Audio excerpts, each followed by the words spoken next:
Hi, Dr. Wagner. I'm at work and I'm about to do my interview. And as we discussed, I'm only going to do 2, 4, 6, 8, and 10. Oh no. Okay. Well, this is my boss, Adam. Hi, I'm Adam. I'm not faking this. All right. For number 2, our first question, it's going to be the concept of the sensitive line is something that we've talked about in class. The sensitive line is an invisible line around one's self-image, which, if threatened, will evoke a strong emotional reaction. Do you believe it is important as a manager to be aware of the sensitive line? Can you share an experience how you handled that, or it? You always have to be aware of everybody's self-image, where their line is, where the way they look at both their position in their job and as a person. From as little things as scheduling, if they feel that they have been scheduled on certain days in the past on a regular basis and that changes for whatever reason due to business, due to scheduling conflicts, vacations, you can immediately feel that in their self-demeanor, and they feel that they have either been cheated or question the motive behind it. And as long as you have open communication, it's not a big deal, but you have to be aware that that can bother individuals on the basis of that is their income and just on, did I hurt their feelings because I did something wrong? Awesome. All right, next question. Can you name a time where you faced a problem at work and you used creativity to come up with an innovative solution to that problem? Well, you've witnessed it a lot just in our business with the banquet facility. There is rooms. Today we had a meeting for 20 people. It holds up to 250. It's a rectangular shaped room. So how do you accommodate each different event? Do they need to have registration tables, speakers? How do you set it up aesthetically as well as functionally?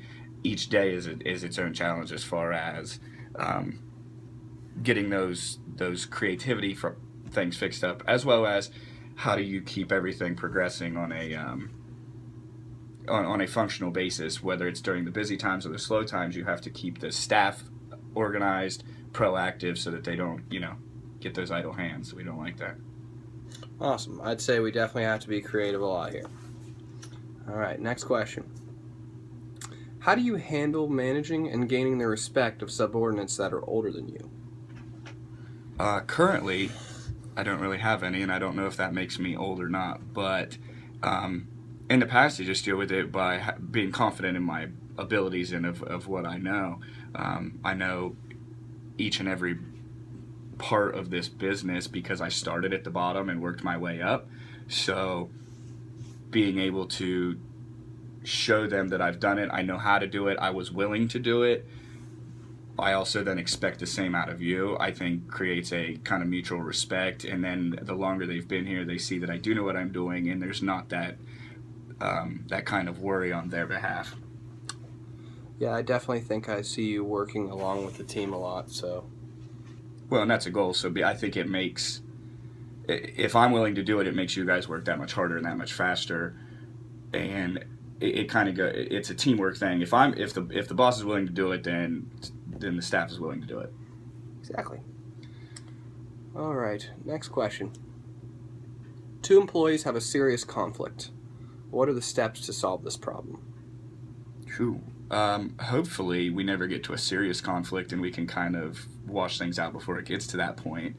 I have actually had experience in this. What we chose to do, I pulled both of them individually on nights where they weren't kind of around each other to see what the issues were, to see if they thought they could be resolved amongst themselves, what I could do to intervene, whether it was a scheduling conflict, whether it was a personality conflict or a favoritism thing.